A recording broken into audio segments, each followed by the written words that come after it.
Hola, buenas tardes a todos. Vamos a resolver el examen PAO Física de Castilla-La Mancha del año 2025, convocatoria ordinaria. Primer problema, dice, nos encontramos en una nave espacial de masa 9 por 10 elevado a 4 kilogramos, sobre Saturno. Sabemos que el radio de este planeta es 582 por 10 elevado a 4 kilómetros, que habrá que pasar a metros. Su masa 568 por 10 elevado a 26 kilogramos y su periodo de rotación 10 horas y 34 minutos. Elige dos apartados a realizar. Bueno, evidentemente nosotros aquí vamos a resolver los tres. Apartado A, calcula el valor de la gravedad en la superficie de Saturno y la velocidad que necesita la nave para abandonar el planeta. Deduce razonadamente ambas expresiones. Bueno, este sería uno quizás de los tres apartados que habría que hacer, ¿no? Porque la gravedad, la verdad es que es muy fácil de... La gravedad, la verdad, es muy fácil de calcular. ¿Sabéis esta ecuación? Cuando nos dicen que deduzcamos las expresiones, es que no se me ocurrió hacer otra cosa que esta. El peso es la masa por gravedad, pero es la fuerza de atracción gravitatoria, gmmr cuadrado, y por lo tanto, la gravedad, la intensidad de campo gravitatorio es igual a gmr cuadrado. Sustituyo, calculo y obtengo. Recordar radio del planeta en metros. Me da un valor de 11,18. Recordar que este tipo de problema tiene una característica que es buena para nosotros. Es que podemos saber más o menos lo que tiene que salir. Gravedad en Saturno. Saturno es más pesado que la Tierra, por lo tanto, no tiene nada de particular que su gravedad en la superficie sea mayor que la Tierra, 9,8. Por lo tanto, si me sale 11, 12, 13, pues bueno, lo normal es que esté bien. Ahora, si me sale 5,4, pues mosquearos. Y si os sale 843, también. La velocidad de escape, como se deduce, es aplicando el principio de conservación de la energía mecánica. Sobre el cuerpo que vaya a escapar de la atracción de Saturno, solamente está actuando la fuerza gravitatoria conservativa y por lo tanto se puede aplicar este principio. La energía cinética en la superficie, potencial en la superficie, cinética en el infinito y energía potencial en el infinito, que son cero las dos. Despejamos la velocidad de escape y obtenemos este valor, 361 por 10 elevado a 4 metros por segundo. Bueno, como veis, bastante fácil. Vamos al apartado B. Dice, suponer que se lanza, yo creo que sería suponer, con D, ¿no? Más correcto. Que se lanza la nave verticalmente y sus motores se apagan justo cuando se encuentra a altura de 3 veces el radio de Saturno sobre su superficie con una velocidad de 1 kilómetro por segundo. Atención, es fácil equivocarse aquí.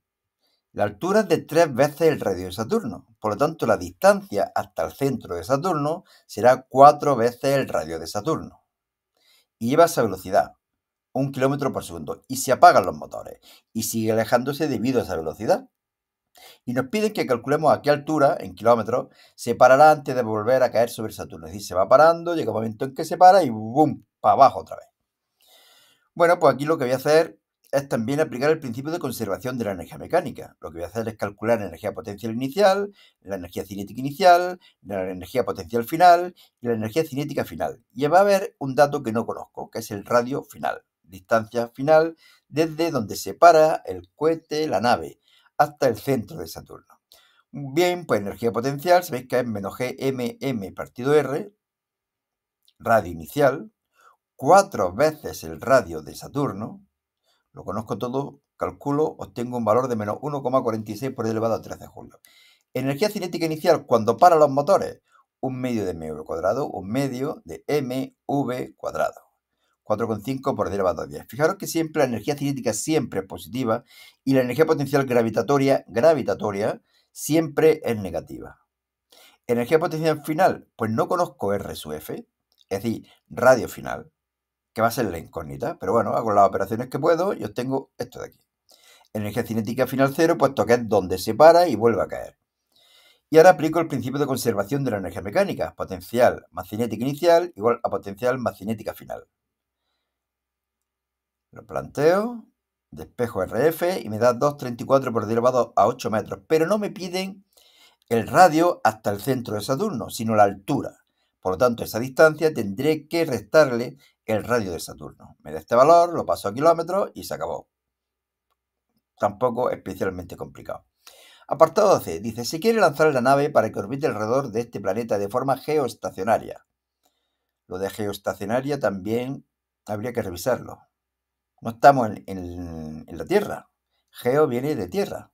Al revés, tierra viene de geo. manteniéndose siempre sobre un punto sobre la superficie del planeta. Deducir y calcular la altura a la que orbitará la nave. Bueno, lo primero que hacemos es determinar la expresión de la velocidad orbital. ¿Cómo?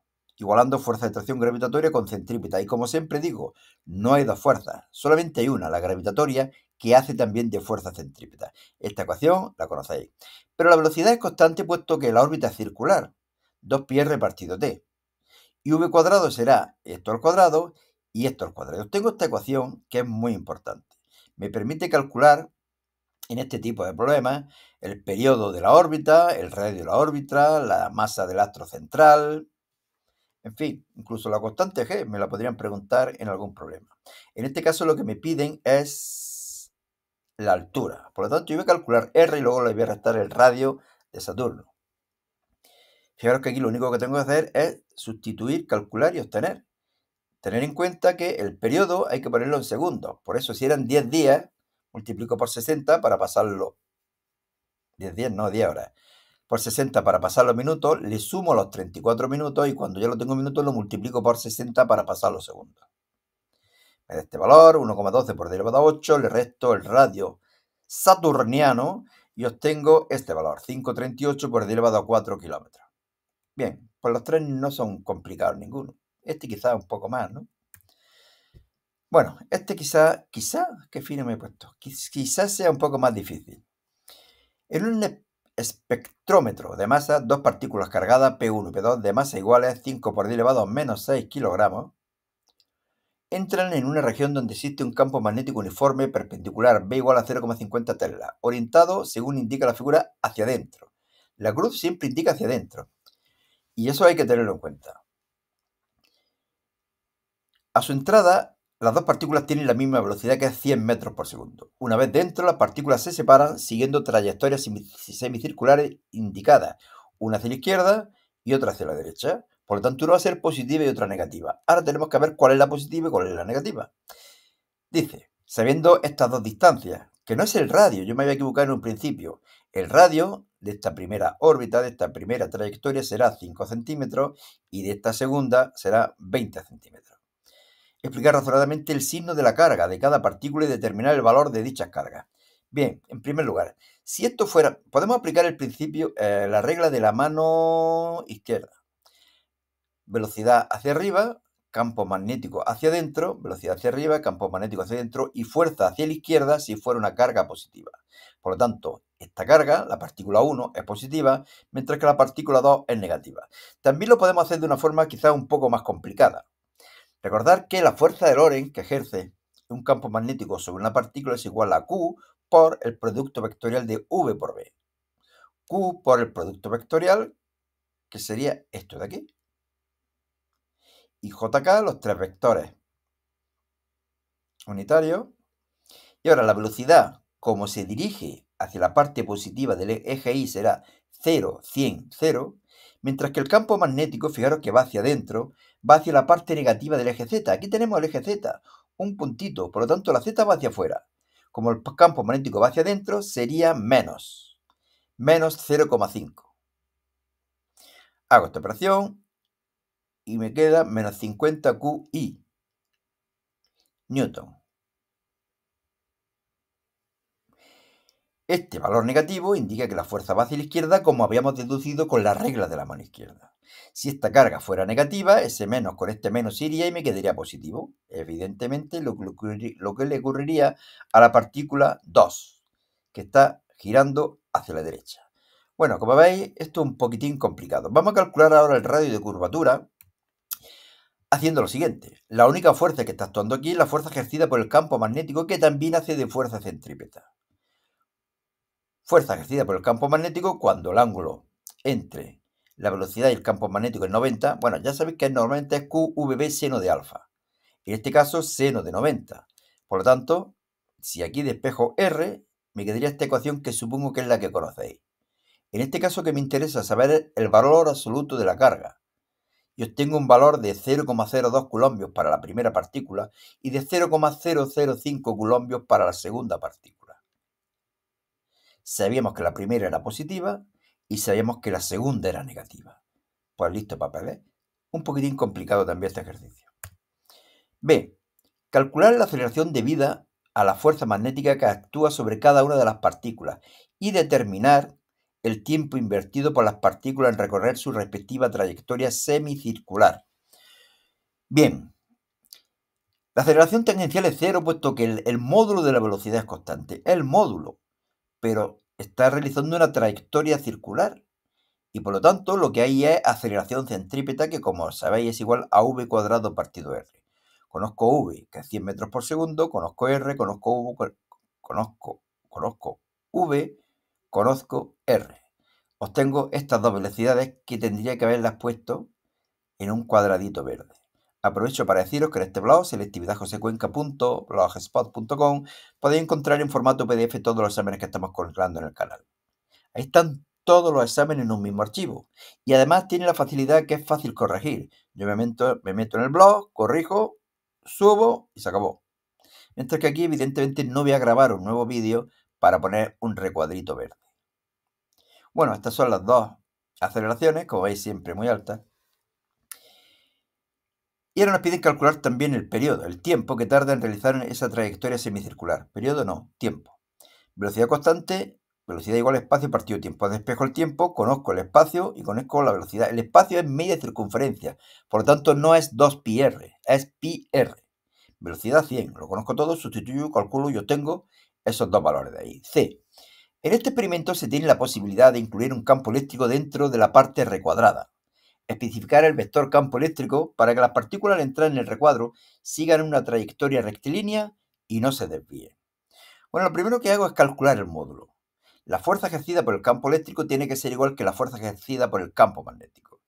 Módulo del campo eléctrico, evidentemente valor absoluto de la carga, no tiene sentido un módulo negativo. Y módulo de la fuerza ejercida por el campo magnético.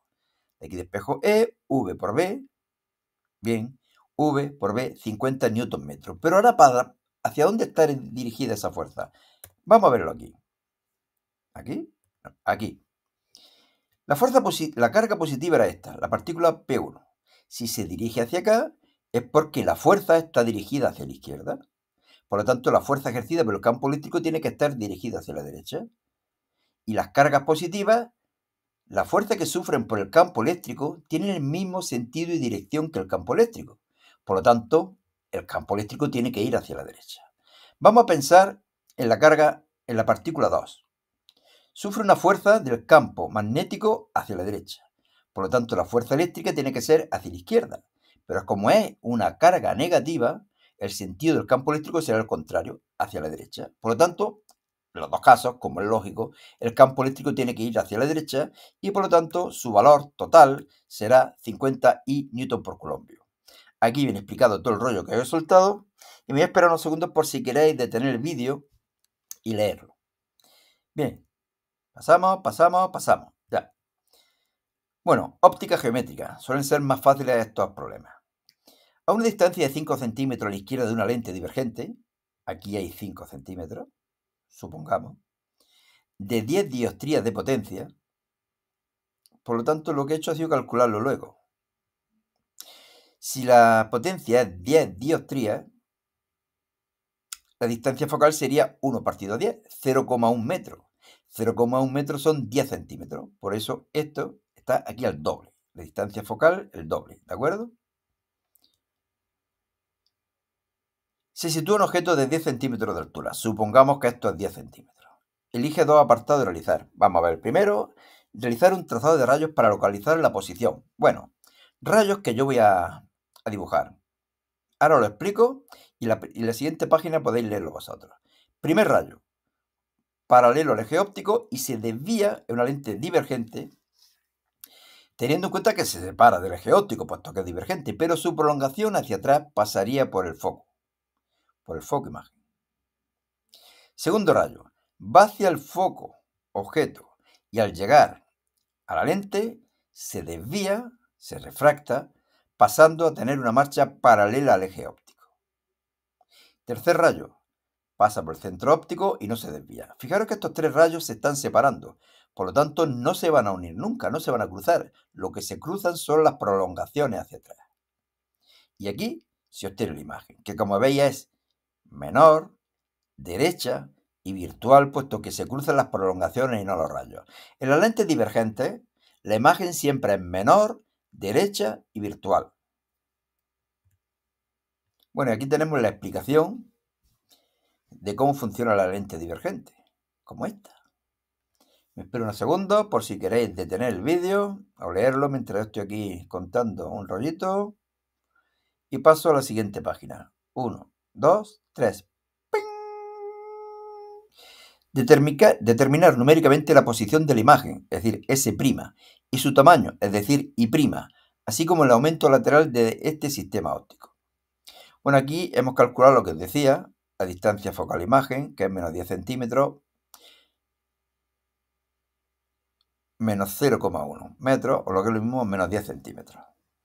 Aquí quizás no debería haber puesto este signo menos aquí.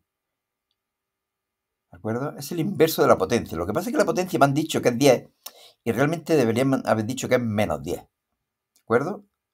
Por lo tanto, aquí esto existe bien 1 partido menos 10, pero eso de poner menos 1 partido P, no. Bueno, página 10. Seguimos. Esta otra ecuación de las lentes delgadas la conocéis. 1 partido F', 1 partido S', menos 1 partido S. F', distancia focal-imagen, distancia desde la imagen hasta la lente y distancia desde el objeto hasta la lente. Recordar que en geometría óptica, arriba y la derecha, distancia positiva, abajo y la izquierda, distancia negativa. Bueno, aquí lo conozco todo menos S'. Sustituyo, calculo y obtengo un valor de menos 3,33 centímetros. A la izquierda, como habíamos visto en el trazado de rayos. Tamaño. Esta otra ecuación, de espejo y prima, 6,6. Como veis, menor que el objeto. Y derecha la imagen. Por lo tanto, valor positivo. Aumento lateral y prima partido ahí, 2/3. Siempre menor que 1 el aumento lateral en las lentes divergentes. Y apartado C, aquí lo que nos dicen es que sustituimos la lente divergente por una convergente. Fijaros que las puntas de las flechas apuntan ahora hacia afuera mientras que era hacia adentro. Antes era hacia adentro. Nos piden calcular la posición de la imagen y su tamaño, realizar un trazado de rayos indicando razonadamente si la imagen es real o virtual. Bueno, pues F' sigue siendo ahora 10 centímetros, antes era menos 10, ahora es 10. S, el objeto va a estar en el mismo sitio, menos 5, y el tamaño va a ser 10 centímetros. Bueno, pues lo conozco todo ahora, despejo S' y obtengo un valor de menos 10. Fijaros que el objeto está en menos 5 y la imagen se obtiene en menos 10, donde está el foco objeto. Fijaros que ahora los rayos sí convergen, es decir, este rayo va hacia el foco imagen, este no se desvía y habría otro que vendría por aquí. Pero bueno, no hace falta, con 2 sobra. ¿Dónde se cruzan los rayos? Hacia atrás. Por lo tanto, la imagen es virtual, es mayor y es derecha. Seguimos. Cuestiones muy cortas. 3. Hay que elegir 2. Vamos a ver cuál creo que son fáciles. Esta primera es bastante fácil. Dice: la función trabajo o trabajo de extracción de un electrodo de aluminio es 4,08 electronvoltios que habrá que pasar a Julio.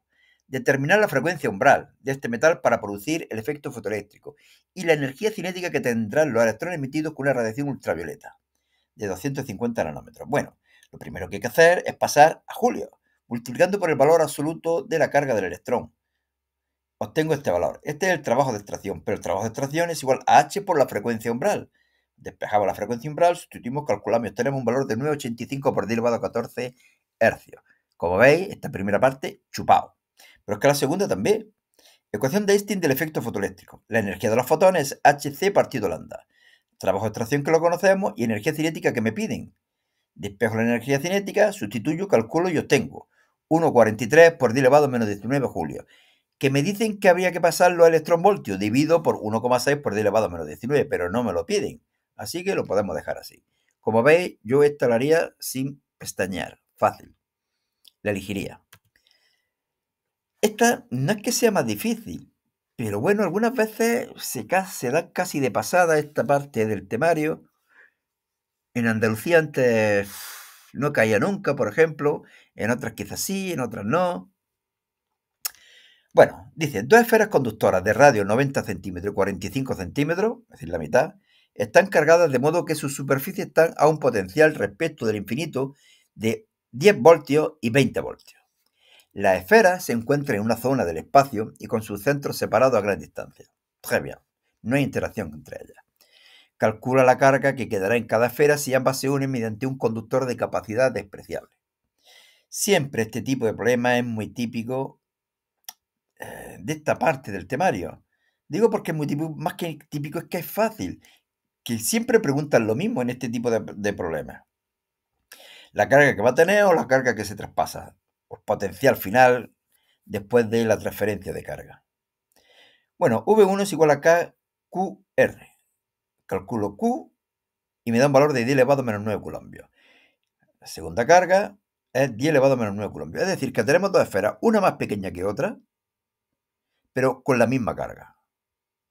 Cuando haya pasado el tiempo, no, cuando se conecten las esferas, pasa carga de la que tiene mayor potencial a la que tiene menor potencial, es decir, de la de 20 a la de 10. ¿Cuánta carga? Pues no lo sé, pero cuando se haya transferido la carga, los dos potenciales van a ser iguales, por eso lo llamo prima. V1' va a ser igual que V2'. ¿Cuánto va a valer V1'? K por Q partido R, pero claro, a la Q nueva va a ser la que tenía inicialmente más la carga que se transfiere, mientras que la V2 va a ser la carga que tenía menos la carga que se transfiere. K y K se va, aquí opero, pero, y obtengo un valor que es de 3,33 por 10 elevado a menos 10 coulombios. Por lo tanto, la carga final de la primera esfera será Q1 más Q, 1,33 por 10 elevado a menos 9 coulombios. Y la carga 2 será la carga que tenía menos la que ha transferido, 6,67 por 10 elevado a menos 10 coulombios. ¿Fácil? Pues sí, pero más raro. Y esta es una chorrada, también. Nos dice, en el laboratorio del instituto se mide el tiempo que tarda un péndulo simple en describir oscilaciones de pequeña amplitud, ping, pong, ping, pong, ping, pong, con el fin de determinar el valor de la aceleración de la gravedad. Responder, de nuevo lo mismo, responder, ¿no? A las siguientes cuestiones. Si se repite la experiencia con otra bola de masa distinta, ¿se obtendrán los mismos resultados? Sí. ¿Por qué? Pues porque el periodo no depende de la masa de la bolita del péndulo. Fijaros que el periodo es igual a 2pi raíz cuadrada de L, que es la longitud del péndulo, dividido por la G, por G, que es la intensidad del campo gravitatorio en el planeta donde nos encontremos. C2. ¿Qué longitud debe tener el hilo para que el periodo fuera el doble del obtenido? Pues el segundo periodo será el doble que el primer periodo. En vez de poner T2 pongo 2pi L2G, y en vez de poner T1 pongo 2pi L1G. Simplifico en cosas y me queda esto. Elevo al cuadrado, despejo L2 y resulta ser que tiene que ser 4 veces mayor que la longitud inicial. Ahora nos vamos a la Luna. Nos dice que la gravedad es 6 veces menor que la Tierra. ¿Cuál sería el periodo de un péndulo si la Tierra su periodo es 2 segundos? Pues por ejemplo el periodo en la Luna dividido el periodo en la Tierra va a ser mayor en la Luna. A la vez menos gravedad va más despacio.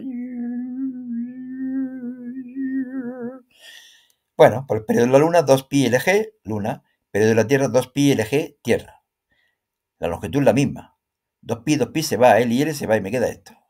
El periodo de la Luna, periodo de la Tierra por esto de aquí, 2 por raíz de 6, 4,90 segundos. Y creo que ya está. Sí, pero fijaros que aquí ya hay un examen de 2024. Por eso digo que en este archivo, creo que tenía hasta 2017. Así que nada, yo de vosotros entraría en este blog y le echaría un ojo. En este otro blog también, si queréis, de relatos que he escrito en los últimos años y que he tenido la suerte que me han premiado en algunos concursos literarios. Casi nada. Bueno, pues nada más. Suerte y hasta otra.